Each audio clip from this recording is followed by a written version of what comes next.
the workshop section of our presentation today. My name is Olga Stefan. I'm the Executive Director of the Chicago Artists Coalition, and we're really happy to have you tonight.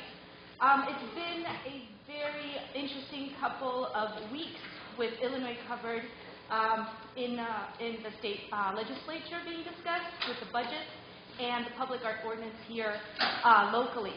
So this workshop is definitely very poignant today and this evening, so we hope to engage you all in this process. Thanks very much. Thank you. It's on? It's on? All right.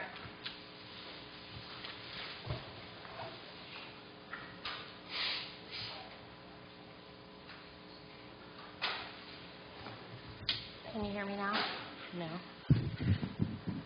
Can you hear me now? Yes. Okay. Well, I was on, but okay.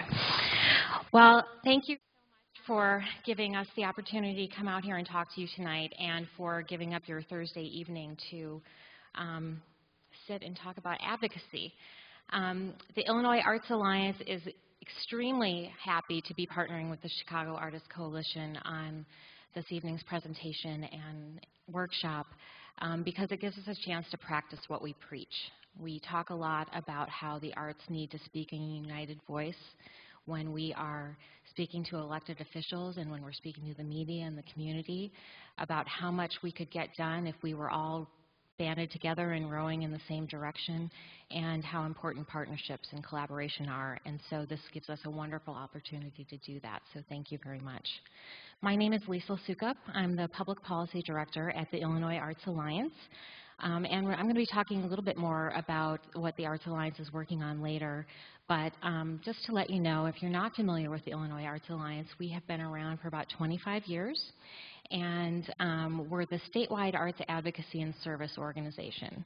So basically what that means is that we are around to ensure that there is an environment in which the arts can thrive and succeed within the state of Illinois. So that means providing services to arts administrators and artists, like professional development and peer coaching circles and mentorship opportunities, as well as advocating for public policy and public funding at the state level to make sure that these important efforts have a chance to thrive. So getting into that, the Advocacy Project is something that the Illinois Arts Alliance is reviving right now. It's something that we did a few years back, and where we went around and tried to teach as many people as possible just some basic effective strategies for communicating with their elected officials. And my hope here is that I can give you some basic tools and hopefully a good discussion that will empower you to talk to your elected official and make a change in your own life. So you can all have a t-shirt that says "The buck stops here" that you wear across your own chest, and give you and realize your own power and how easy it is to make a change for yourself. And I'm largely going to be talking about the arts because that's kind of our shared interest and that's my background, but I'm hoping that, you know, once you have one good experience or get some tools, that you are able to talk to your elected officials about anything. And really, if you're like me, it becomes kind of an addictive process. So anyway, thank you so much. Again, my name is Lisa Sukup. I'm the Public Policy Director at the Arts Alliance. And getting started, what I'm really here to talk to you is about advocacy, yes, but also about lobbying. And just to let you know the difference, advocacy is, for example, in the arts example, talking about the arts in general as being important, but not talking about a specific issue. Lobbying is going and talking to a decision maker about a specific issue that you want them to vote on one way or the other. So that's kind of the difference. And I'm here to try and get you to not only advocate, but take it the next step and lobby. So lobbying is kind of seen as a bad word. So what do we think about when we think of lobbyists? I thought this cartoon was really fitting. Definitely kind of the guy in the snakeskin boots and the oily outfit, and down there with suitcases full of money. Abramoff, the guy from Thank You for Smoking, kind of the sleazy character. But in fact, all of us, every time we talk to an elected official about something that matters to us and we ask them to vote in a particular way, are lobbyists. You have lobbyists among you in this room. So Illinois Arts Alliance goes to National Arts Advocacy Day every year. That's something that's convened by Americans for the Arts, which is the national arts advocacy organization. And we go there to have the biggest coalition possible to storm Capitol Hill and ask for increased funding for the National Endowment for the Arts and the National Endowment for the Humanities, arts education through the U.S. Department of Ed, all of those kinds of things. So just so I get an idea of who I'm talking to in the room, how many of you have ever written your elected official about an issue, emailed or written a letter? Just like, okay. And how many of you have called one of your elected officials? Okay. And how many have you have met in person with an elected official?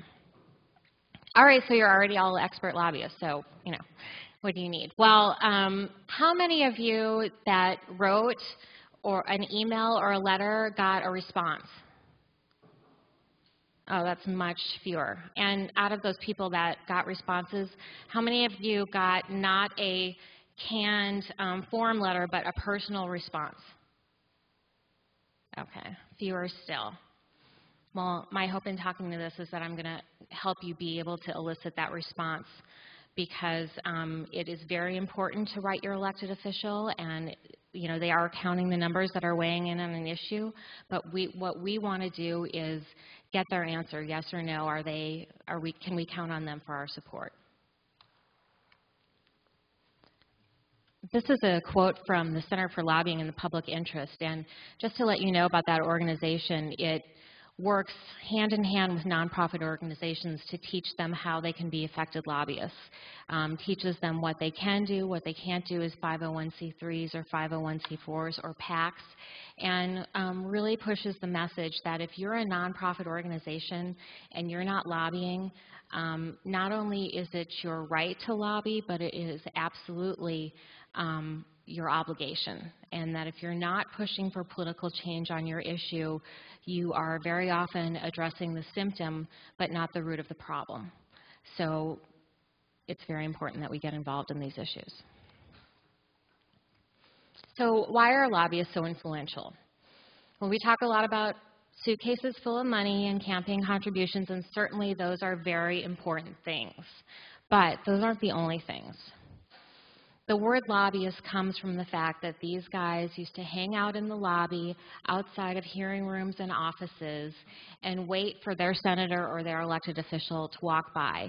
And any lobbyist will tell you that 5 minutes, 10 minutes, 15 minutes with their elected official is worth a lot of money, because those guys are very limited on their time, and there are very few people that are actually participating in the democratic process. Lobbyists have the ability to be paid to be there, to be at meetings, to be having conversations with elected officials.